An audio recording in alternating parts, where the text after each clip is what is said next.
So China is sanctioning Nancy Pelosi. They've been going off with these military drills, firing more and more missiles. And as I mentioned the other day, it's been reported that some of these have landed in Japanese territorial waters, and people are getting really concerned that we're getting dangerously close to war. Which brings me to the main story, that the Pentagon, under the Biden administration, is once again deferring to China. You know, look, Pentagon is delaying another intercontinental ballistic missile test to avoid angering China during military drills. This might be the right thing.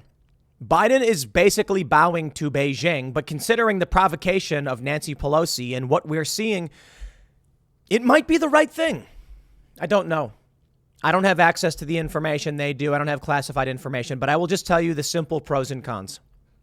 I look at this. On the outset, we've got a bunch of news. We got China, they're severing communications with the U.S., sanctioning Nancy Pelosi. They're firing missiles like crazy. I think the U.S. is expecting them to take Taiwan and take it soon. So when I see the story about the intercontinental ballistic missile test being shut down, it's not the first time this has happened, I'm worried. I'm worried that the Biden administration is deferential and weak and is just bowing to China. That's what I'm worried about. Nancy Pelosi going to Taiwan was probably a bad idea. I don't know why she was going there. Most people, nobody does, except for the officials. But a lot of people ask, what was the point? Other than just inflaming tensions and making everybody lose their minds. But now there's a question of this. When Nancy Pelosi went, many people said, well, look, I don't know why she's going, but China does not dictate where U.S. officials travel. Hear, hear. So here's the tough question. The Pentagon delaying an ICBM test for China. Is that good or bad? If it avoids war, it's good, right? But at the same time, it might not. What you need to understand is that projecting strength is actually a deterrent for war as well. And maybe more so than being deferential. If anything, this is making things worse.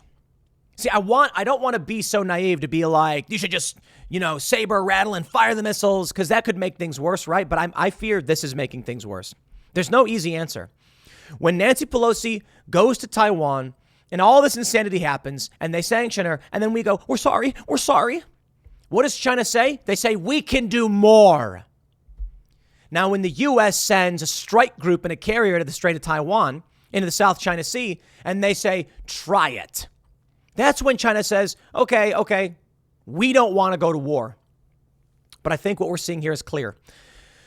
The U.S. is, it's dejected with what's going on in the culture war, with what's going on with Nancy Pelosi, the Biden administration. China knows they can do whatever they want. Nancy Pelosi showed up. So China went, okay, fine. We're going to surround the island. We're going to fire missiles. We're going to launch them over the island. We're going to send, what do they have? Like 60 some odd warplanes have now entered the Taiwanese air defense zone. Yeah, war is close, my friends. And now the U.S. is like, we're going to back away. All that says is that China is allowed to do what they want. And as they engage in these hostilities, they're now learning the U.S. will cower and back away. I don't have the answers, man. I don't. Because China could react to the ICBM test by just saying, you know what, fine, war it is. And we don't want that. But I don't think projecting weakness and backing away and saying we don't want to make anybody angry, I don't think that solves the problem. I really don't. Donald Trump had that quote where he said that he would nuke Beijing if they went for Taiwan or nuke Moscow if they went for Ukraine. And I think it's true. He said, did they really think he'd do it? I don't know, but maybe 5%. And that stops them from doing it because they're scared. It's like there's an armed society is a polite society. When you go to Chicago or whatever, there's crime everywhere. You will get mugged because they know you're not armed. So when you have hostile actors and you say, we're not gonna show off our weapons, we're going to back away here, they're like, good, now's my chance. But when you're walking around and you're strapped and everybody knows you've got a gun, they say, I'm not going to go there. It's too risky. It's too dangerous. Now the U.S. is just like, we're sorry. This is crazy. There's a bunch of news here. China has announced further measures in the tumultuous wake of Nancy Pelosi's visit to Taiwan, including sanctions against her and halting talks with the U.S. on the few issues the two sides were still on cooperative terms. Defense communications also canceled. War is coming, my friends. China sanctions Pelosi. Not like anyone really cares about this story, to be completely honest. The big news is this. Pentagon delays another intercontinental ballistic missile test to avoid angering China. To avoid angering China? Deferential. The Biden administration is basically just saying, please, China, we're so sorry. The Biden administration postponed a routine test of an Air Force Minuteman III intercontinental missile on Thursday to avoid further inflaming tensions with China, according to officials. The U.S. has repeatedly delayed tests this year as Beijing ramps up its rhetoric over Taiwan, which it views as Chinese territory, and as Russia waged war in Ukraine. This time, the test was postponed after China deployed dozens of planes and fired missiles near Taiwan in a show of strength in response to the visit of House Speaker Nancy Pelosi. The test was due to be conducted from Vandenberg Air Force Base in California. White House security spokesman John Kirby said the decision to delay was taken by President Joe Biden. Oh, man, here we go. Is it possible that Joe Biden flew his son on Air Force Two to China for a private equity deal and he is suckling at the teat of China? It's funny because they were like, Trump is working for Russia. Look, when Trump was president, Russia was not invading Ukraine. And then Joe Biden gets in and now it's bad on both fronts. You want to come here and argue to me, yeah, well, Trump was colluding with Russia. What was he doing? What was he doing? Russia wasn't invading. It wasn't until Joe Biden got in that tension started to escalate. They say, yeah, well, because Trump was doing Putin's will. What was his will? Crushing ISIS? Yeah, get your priorities straight or be honest about what you're doing in the Middle East. Now, Joe Biden gets in office, war in Ukraine, escalations with China, and Joe Biden, deferential. China, please, we won't have these missile tests. Quote, as China engages in destabilizing military exercises around Taiwan, the United States is demonstrating instead the behavior of a responsible nuclear power by reducing the risks of miscalculation and misperception. Rep. Mike Rogers, the lead Republican on the House Armed Services Committee, condemned the decision, which he said was designed to placate Xi's tantrums. That's right. The news comes after China conducted live fire exercises following the Speaker of the House's visit to Taiwan. These weak-kneed, pearl-clutching attempts at appeasement hurt our readiness and will only invite further aggression by our adversaries. Oh, the Minuteman III. All right. The Minuteman III nuclear missile. The $7 million warhead that can travel 6,000 miles at 15,000 miles per hour makes up the United States land ICBM of the nation's nuclear triad, along with the Trident submarine-launched ballistic missile and nuclear weapons carried by long-range strategic bombers. It is a strategic weapons system using a ballistic missile of intercontinental range. Missiles are dispersed in hardened silos to protect against attack and connected to an underground launch control center through a system of hardened cables. It weighs 79,432 pounds and can travel 6,000 miles. The development of the missile began in the 1950s. Blah, blah, blah, blah, blah. From 2027 onwards, Minuteman will be progressively replaced by the new ground-based strategic deterrent, ICBM, from 2027 onwards to be built by Northrop Grumman. Get a copy editor, guys. I know exactly how that goes. Sometimes we need one over at tempcast.com. Pearl clutching. Kirby said the test would be rescheduled, but did not offer a new date. Earlier, a defense official said Defense Secretary Lloyd Austin ordered the delay to prevent tensions being raised further. Okay, look, I get it, man. I do. And I can say yes, yes, yes. I understand. Quote, this is a long-planned test, but it is being postponed to remove any misunderstandings given the PRC's actions around Taiwan, the official told the Wall Street Journal. The nuclear-capable missile, we read quite a bit about it, a March test was also delayed after Russia said it was putting its nuclear forces on high alert. It was postponed until April before being delayed again. I got to wonder, what kind of weapons does the U.S. have? The Minuteman III apparently ain't nothing compared to the Satan II. That's what NATO calls it, at least. Russia's new 50-megaton ICBM. Multiple independently targeting re-entry vehicle. Interesting. The U.S. seems to just be crumbling. That's it. Washington said at the time that it was important both nations bear in mind the risk of miscalculation and take steps to reduce those risks. However, officials said the intent was only to delay the test a little bit, not cancel it. China has fired 11 ballistic missiles into the waters off its southwestern and northeastern coasts. It's in Taiwanese territorial waters. They don't care. American forces, including the USS Ronald Reagan aircraft carrier, which is forward deployed into the Pacific Fleet and are thought to be lurking nearby, while missile tracking spy planes have been sent to watch over the drills. It feels dangerously close. The latest news this morning is that China is sanctioning Pelosi and halts U.S. talks over the trip. They say China's foreign ministry also announced it was ending talks with the U.S. on climate change, military issues, anti-drug measures, and other matters in retaliation for Pelosi's visit. China's foreign ministry announced the sanctions at the end of the talks as the country was holding live-fire military drills around Taiwan, calling her visit an egregious provocation. The drills on Friday included warships and aircraft maneuvers near Taiwan. China views Taiwan as a new territory. This we understand. Pelosi was the highest-ranking U.S. official to visit the island in over 25 years. Pelosi, who traveled to Japan after her flight to Taiwan, denounced China's military drills, demanding it immediately stop. The Chinese made their strikes, probably using our visit as an excuse. They may try to keep Taiwan from visiting or participating in other places. They will not isolate Taiwan. They are not doing our traveling schedule. The Chinese government is not doing that. Wrong, Nancy Pelosi, because after your visit, Joe Biden was like, we better not do the missile tests. This is what really it just really freaks me out. War bad. War is bad across the board. And so there are questions that every nation must ask itself when it's faced with perceivable existential threat. And it really comes down to the individual, too. I ask people this. People need to understand so much of moral ethics, philosophy, economics to understand war. And then you need to understand confidential information that you will never hear, nor will I. I tell people this. Imagine you are lost in the woods. There's nothing for miles. You have a small little pouch with some food in it, maybe some jerky or something. You got a little canteen full of water, and you are armed. You have a gun, a rifle.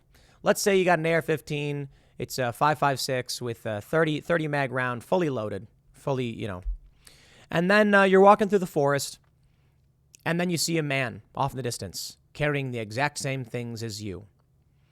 And what do? I ask this hypothetical to people often. What do? You don't know where you are. You don't know where water is. You don't know where your next meal is coming from, maybe hunting. And you see a man off in the distance. You are facing depleting resources, and you are concerned about your ability to survive in this climate. Many people, I hear a bunch of different answers. They say things like, I would yell to them. You yell to them. Okay.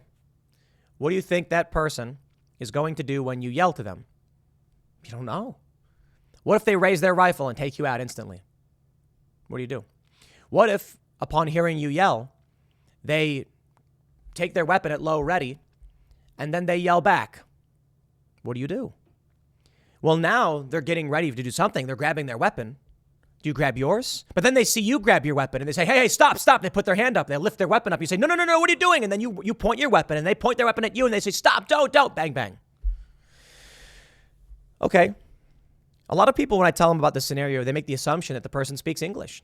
And they say, I would yell, hey, here's my name. I'm Tim. I'm just trying to get by. What if the other person just yells, blah, go, blah, blah, blah, blah, blah, blah, blah, blah. You don't understand what they're saying. What do? Look, it's a hypothetical. There's no answer. I'm not telling you any one thing will happen. I'm not saying it's a guarantee the person shoots you in the face. I'm saying, have you considered the possibility? Have you considered the possibility this man is starving as well and doesn't know or care who you are? Is it possible that this other person had been attacked recently, and then you might look like someone who's attacked them? Is it possible that they are desperate for help and excited to see you? All of these things are possible. You don't know. And so the issue is, you've got this circumstance with the United States, demand for resources, China demand for resources, and both sides are like, I don't know if I can trust you. And that's really it. Now, when it comes to the U.S. and China, when it comes to the U.S. and Russia, there's history. So it's a bit different from walking through the woods and seeing a stranger. But maybe you're walking through the woods and you've got an American flag on your shirt and this guy's got a Chinese flag on your shirt. And you're like, oh no. Is this guy, first of all, we're not going to be able to communicate. Is he going to trust that I'm here to help him? What if I'm near his property? I don't know. No idea. So we like to believe that we would come to these situations with a smile and a handshake. But we can make this scenario, more relatable to this. You have children who are starving, and you've left camp desperate to find food, and you're carrying a little bag of supplies, and you see another individual, and you see them carrying some kind of food as well. Do you say, hey, please help, my kids are starving? Or do you think this person is going to be like, drop your stuff and give it to me, I'm not going to let my kids die? You see, this is what people don't understand. You may see this man, he may see you, and you both are going to be in circumstances where you both have starving children, you've been lost in the woods. Now, it's possible in many circumstances. They just say, in this scenario, being lost in the woods, it's like, hey, look. We need to figure out how we can work together. We're going to survive this, right? Maybe. Maybe this guy says, I can't trust him. And I can't trust him to come around to my family. My family's in trouble. He's got stuff I need. If I bring him over, what if he hurts my kids? I don't know. And there you go. A lot of people think that humans are altruistic and it's always going to be that way, but that's not reality. Reality is survival. China needs resources. China needs oil. China needs to expand, period. That's it. Every nation seeks to expand. That's reality. Every organism seeks to expand. Now you've got these powerful global leaders, people like Bill Gates saying, stop having kids, because humans just expand. Economic growth, etc. Do you get to the point where you retract? You stop having kids? The left seems to be doing that. But for most countries, they do not want to see population decline. That may be the case now with this, these powerful global interests, Bill Gates, for instance, the Davos group, saying we got too many people. But for China, they're thinking like, I want to maintain my lifestyle. I want more. Everybody wants more. So are they going to back down? And worse still, they view Taiwan as theirs, but lost. So let's put it this way. The scenario of the man in the woods. You find a bag of food in the woods and say, oh, thank heavens, I needed this to feed my kids. And then you start taking some of the food out, you bring it to your kids, you come back, it's a big bag. And then, as you're rummaging through it, another man walks up realizing, that's my bag of food. It was supposed to be mine. I mean, the guy I used to work with, who was in my camp, left it there. So it is mine, not yours. And now you're rummaging through it and taking my stuff. Yet you realize it's going to come to conflict because people feel a necessity. This man's going to say, I need that to feed my family, and you're taking it. That's when fighting breaks out. And they sit there pissed off for a while thinking it's not worth getting into a gunfight. But then they start firing into the air like, get away from that, get away from that. How long until people say, no, I need it? Well, it's not so perfect.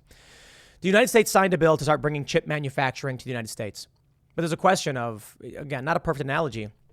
The island, there's people there. 23 million, I think the number is. And China wants access to this. The intellectual property, the resources of the island itself, and the population. They want to expand their borders and their influence, as they always do. So who's going to back down in this? I don't see a reason to Nancy Pelosi's psychotic trip to Taiwan. I can respect it. Now, I really mean that. It's a bold move, and it's threatening war. But the U.S., we do not bow to China to be able to dictate when and where we get to go places.